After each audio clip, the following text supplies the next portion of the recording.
Bir zamanlar, bir köyde Zerdüşt adında bilge bir adam yaşardı. Karanlık bir varlık, köydeki insanların kalplerine korku salıyordu. Köylüler, Zerdüşt'ten yardım istediler. O, cesaretle ormana gitti ve karanlık varlıkla karşılaştı. "Senin gücün, insanların içindeki korkudan besleniyor," dedi Zerdüşt. "Onlara sevgi ve umut verirsem, yok olursun." Zerdüşt, köylülerle birlikte iyilik dolu sözler söyleyerek güneşi selamladı. Güneş doğarken, karanlık varlık eridi ve yok oldu. Köy halkı, Zerdüşt'ün öğretileriyle barış içinde yaşamaya devam etti. Ve bu masal, iyiliğin her zaman galip geleceğini hatırlattı. Zerdüştlük, insanlık tarihinin en eski inanç sistemlerinden biri olarak, derin bir felsefi ve kültürel mirasa sahiptir. Peki, bu kadim dinin günümüzdeki yeri nedir? Zerdüştlüğün öğretileri, modern dünyanın karmaşasında nasıl bir anlam kazanıyor? Yalnızca İran ve Hindistan'daki toplulukları değil, tüm dünyayı nasıl etkileyebilir? Zerdüştçülüğün temel inançları, yaşam felsefesi ve çevreyle olan ilişkisi günümüz insanına ne tür dersler verebilir? Bu sorular, Zerdüştçülüğün çağdaş yüzyıldaki yansımalarını anlamak için kilit noktalardır. Gelin, bu kadim inancın geçmişine ve günümüzdeki dinamiklerine daha yakından bakalım. Zerdüştçülük, eski bir inancın temelleri. Herkese merhaba. Bugün Zerdüştçülüğü konuşacağız. Bu inanç, yaklaşık 3500 yıl önce Zerdüşt tarafından İran'da kurulmuş. Zerdüştçülük, Pers, Med ve Sasani imparatorlukları döneminde büyük bir rol oynamış. Aslında, bu din dünyanın en eski tek tanrılı vahiy dinlerinden biri olarak biliniyor. Zerdüştçüler, Mazdaist ya da Zerdüştü olarak adlandırılırlar ve öldükten sonra dirileceklerine, Ahura Mazda'nın huzuruna çıkacaklarına inanırlar. Burada sorgulanacaklarını düşünürler. Zamanla bu inanç sisteminin alt dalları, örneğin Zurvanizm, ortaya çıkmış. Zurvanizm, zaman ve kader tanrısı Zurvan'ı baş tanrı olarak kabul ediyor. Zerdüştçülüğün kutsal kitabı Avesta'dır ve ilk olarak Avestaca dilinde yazılmış. Ahura Mazda, bu dilde bilge efendi anlamına geliyor. 9. yüzyılda Zerdüşt bilgileri, dini metinleri Pehlevice dilinde yazmaya başlamışlar. Günümüzde, Zerdüştlerin çoğunluğu İran'da yaşıyor. Ancak sadece yaklaşık 30 bin Zerdüştü var. En fazla Zerdüştinin yaşadığı yer ise Hindistan. İran'daki Zerdüştler, İslam orduları tarafından fethedildikten sonra Hindistan'a göç etmişler ve bu topluluğa Parsu denmiş. Zerdüşt isminin anlamı. Zerdüşt kelimesi, Yunanca Zoroaster ifadesinin karşılığı. Bu ismin kökleri, altın ve ışık kelimelerine dayanıyor. Bu nedenle, Zerdüşt altın ışığın adamı anlamına geliyor. Halk arasında ise yaşayan yıldız olarak tanınıyor. Zerdüştçülüğün temel özellikleri. Zerdüştçülük, Budizm gibi felsefi bir yönü de olan bir inanç. Burada, iyilik ve kötülüğün savaşı esas. Zerdüşt, bu mücadelenin Tanrı'nın ruhu ile şeytanın ruhu arasında geçtiğine inanıyordu. Zerdüştçülükteki şeytan anlayışı, İbrahim'i dinlerdeki melek anlayışla benzerlik gösteriyor. Ahura Mazda, aklın efendisi olarak sembolize edilirken, Ehriman kötülüğün temsilcisidir. Zerdüştler, yeryüzünün bozulmaması gerektiğini düşünüyor. Bu yüzden ölüleri, üstü açık kulelerde akbabalara bırakıyorlar.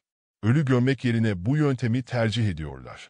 Zerdüştçüler ayrıca doğadaki 4 elementi, su, toprak, hava ve ateşi o kutsal sayıyorlar. Bu nedenle, ibadetlerini ateşe, aydınlığa ya da güneşe bakarak yapıyorlar. Zerdüştçülük, doğanın ve elementlerin korunmasına büyük önem veriyor. Şimdi, Zerdüştçülüğün derinliklerine inmeye devam edeceğiz. Hazır mısınız? Zerdüştçülüğün tarihsel gelişimi. Zerdüştçülüğün peygamberi Zerdüşt, yaşadığı dönemde bu inancın yaygın olmadığını biliyoruz. Batı İran'da, Zerdüştçü vaizler, Medyalılarla birlikte Persler arasında da tanınan Magi rahipleriyle karşılaştılar. Araştırmacılar, bu yeni fikirlerin Magiler tarafından eleştirildiğine inanıyorlar. Zerdüştçülük, İslamiyet'in İran'da yayılmasına kadar genişlemeye devam etti. Milattan sonra 600 civarında Müslümanların Pers topraklarını ele geçirmesiyle, Zerdüştiler İslamiyet'e geçmiş ve geriye sadece az sayıda Zerdüşt kalmıştır. Zerdüşt'ün 3 peygamberi. Zerdüştçülüğün yaratıcısı olarak 3 peygamberden bahsedilir. Zerdüşt, milattan önce 3000 civarında yaşayan Mahabhat. 2. Zerdüşt, milattan önce 2040 civarında yaşayan Haşenk, İbrahim olarak da bilinir. 3. Zerdüşt. Milattan önce 660 yıllarında yaşayan Zerdüşt'ün kendisi. 3. Zerdüşt, bilge ve filozof bir düşünce adamı olarak tanımlanır. Zerdüştçülük, esasen onun tarafından sistemleştirilmiştir. Zerdüşt'ün kurduğu din, Mazdaizm olarak bilinir. Zerdüşt, bu inançla tek tanrıcılığa yönelirken çok tanrılığı aşmayı başarmıştır. Tanrı'yı insanlığın özlemleriyle birleştiren bir güç olarak görür. Zerdüşt, Tanrı'nın kötülükleri affetmeyeceğine inanır ve kötülüklere karşı savaşmayı bir tanrı emri olarak kabul eder. Filozofik etkiler. Zerdüşt'ün düşünceleri, doğa, toplum ve insan gerçeği üzerine derin bir perspektife sahiptir. Antik Yunan filozoflarında, Zerdüşt'ün kavramlarının etkilerine rastlamak mümkündür. Milattan önce 538'de yaşayan Theopampos, iyi-kötü mücadelesini doğanın bir kanunu olarak algılamıştır. Heraklitos ise sürekli değişimi savunurken, Zerdüşt'ün karşıtlar mücadelesi fikrinden etkilenmiştir. Zerdüşt, evrenin 5 temel elementten oluştuğunu belirtir. Toprak, su, ateş, hava ve bitki. Bu inanç, Mezopotamya'nın coğrafi koşulları ve yaşam tarzıyla ilişkilidir. Kutsal semboller. Zerdüştçülüğün bilinen sembolü Faravahar veya Ferohar'dır. Bu sembol, Fravaşi adlı koruyucu meleği temsil eder. Zerdüştçülükte inanç sistemi. Zerdüştçülüğün inanç sistemi, dünyanın 4 evreden oluştuğuna inanır. İlk evrede iyilik ve kötülük ortaya çıkar. İkinci evrede dünya karanlığa gömülür. Üçüncü evrede iyilik, kötülükle mücadelesinde galip gelir. Dördüncü evrede ise tüm kötülükler kaybolur ve dünyada barış hakim olur. Bu aşamalar, insanlığın tarihine dair bir tasavvur sunar. Ateşin kutsallığı. Zerdüştçülükte su, hava, toprak ve ateş kutsal kabul edilir. Ateşe, aydınlığa ya da güneşe bakarak ibadet edilir. Işık, Ahura Mazda'nın fiziksel temsili olarak görülür. Ateş, iyi ve kötüyü birbirinden ayıran tanrısal bir güçtür. Bu inanca göre ateş, her yerde var olan bir unsurdur. En kutsal ateş ise, Tanrı Ahura Mazda ile insan arasındaki ateştir. Şimdi Zerdüştçülüğün nasıl bir inanç yapısına sahip olduğuna daha detaylı bir şekilde bakalım. Hazır mısınız? Zerdüştçülüğün kutsal metinleri. Zerdüşt, inançlarını anlatan dörtlükler yazmış ve bu dörtlükler gatalar olarak bilinir. Gatalar, Zerdüşt'ün düşüncelerini içeren tek belgedir ve Avesta adlı kutsal kitapta toplanmıştır. Avesta, Zerdüştçülüğün kutsal metinlerinin derlendiği eserdir ve genellikle 2 ana bölüme ayrılır. Birinci bölüm, Vendidat, Visperad ve Yasna'yı içerir. O Vendidat, dini yasalar ve efsanevi hikayelerden oluşur. O Visperad, kurban sırasında okunan duaları içerir. O Yasna, benzer dualar ile birlikte 5 gata içerir ve farklı bir lehçeyle yazılmıştır.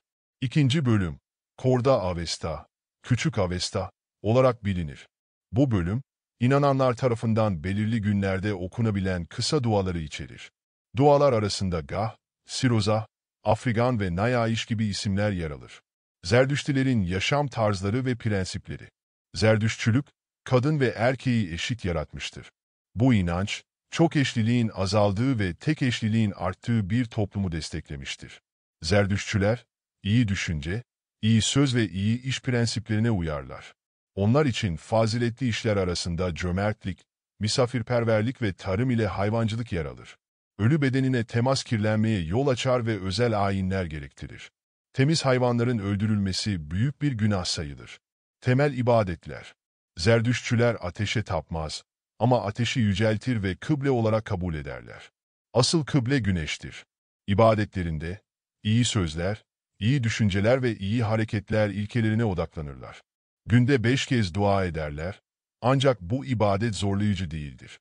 Ateş, Zerdüşt inancında karanlığı önleyen bir semboldür. Diğer din ve inançlara etkileri. Zerdüştçülük, Sabiilik ve Yahudilikle etkileşim halindedir. İslamiyet üzerinde de derin etkiler bırakmıştır. Yahudilerin Babil sürgününde Zerdüşt inançlarından etkilendiği düşünülmektedir. Zerdüşt'ün annesinin bir ışık huzmesiyle hamile kaldığına inanılır. Zerdüşt, müritleriyle su üzerinde yürüyen, miraca çıkan ve cennet ile cehennemi gören ilk kişidir. Zerdüştlükte, Sinvat Köprüsü'nden geçilerek cennete ulaşılır. Ancak cehennemde 3 gün kalınarak günahlardan temizlenmek gerekir. İbrahimi dinlerdeki yaratılış ve kurtarıcı inançlarının kökleri Zerdüştçülüğe dayanır. Zerdüşt'ün gelecekteki peygamber beklentisi, birçok dinle benzerlik taşır. Zerdüştçülük, tarih boyunca diğer dinleri etkilemiş, zengin bir inanç yapısına sahip olmuştur. Onun düşünceleri, insanlık için derin anlamlar taşıyan bir yol sunmaktadır. Bu zengin inanç sistemini keşfetmek, insanlığın manevi yolculuğunu daha iyi anlamamıza yardımcı olabilir. Şimdi bu ilginç inançların günümüzdeki durumu üzerine biraz konuşalım. Zerdüştçülük, tarih boyunca pek çok zorlukla karşılaşmış olsa da, bugün hala varlığını sürdüren bir inanç sistemidir. Özellikle İran ve Hindistan'daki Zerdüşt toplulukları, kültürel miraslarını koruma çabası içindedir. İran'daki durum. İran, Zerdüştçülüğün doğum yeri olmasına rağmen, burada Zerdüştilerin sayısı oldukça azalmıştır. 9. yüzyılda İslam ordularının fethetmesiyle birçok Zerdüşt, inançlarını korumak için Hindistan'a göç etmiştir. Bugün İran'da yaklaşık 30 bin Zerdüşti yaşamaktadır. Yazd ve Kerman gibi bölgelerdeki topluluklar, ibadetlerini ve geleneklerini sürdürmeye çalışmaktadır. Ancak modernleşme ve sosyal değişim, bu toplulukların karşılaştığı başlıca zorluklardır. Hindistan'daki durum. Hindistan, Zerdüştlüğün en büyük diasporasına ev sahipliği yapmaktadır. Özellikle Mumbai'de yoğunlaşan Parsu topluluğu, Zerdüşt inancını ve geleneklerini korumak için yoğun çaba sarf etmektedir. Kendi dini kurumları, okulları ve sosyal hizmet kuruluşlarıyla bu mirası yaşatmaya çalışıyorlar. Fakat genç nesil, modern yaşamın getirdiği baskılar nedeniyle inançlarına bağlı kalmakta zorlanmaktadır. Küresel yaygınlık. Son yıllarda Zerdüştçülük, dünya genelinde daha fazla ilgi görmeye başlamıştır. Felsefi ve çevresel düşünceleri, pek çok insanın dikkatini çekmektedir. Zerdüştlüğün doğa ile derin bağlantısı ve evrensel değerleri, çevre dostu yaşam biçimlerine yönelik artan ilginin bir parçası olarak yeniden değerlendirilmektedir. İyilik, adalet ve insanlık adına verdiği mesajlar, birçok kişi tarafından ilham verici bulunuyor. Zorluklar ve gelecek. Gelecekte Zerdüştçülüğün varlığını sürdürebilmesi için genç nesillerin inançlarına sahip çıkması kritik önem taşımaktadır. Eğitim, kültürel etkinlikler ve sosyal dayanışma, bu inancın sürdürülebilirliğinde büyük rol oynamaktadır. Diğer dinlerle olan diyalog ve etkileşimler de Zerdüştlüğün daha geniş bir kitle tarafından anlaşılmasına yardımcı olabilir. Sonuç olarak, Zerdüştçülük, köklü tarihine ve inanç sistemine rağmen günümüzde zorluklarla karşı karşıyadır. Ancak toplulukların çabaları ve artan ilgi sayesinde, bu eski inanç sisteminin yaşatılması ve gelecek nesillere aktarılması mümkün olabilir. Zerdüştçülüğün sunduğu derin düşünceler, insanlığa ışık tutmaya devam edecektir.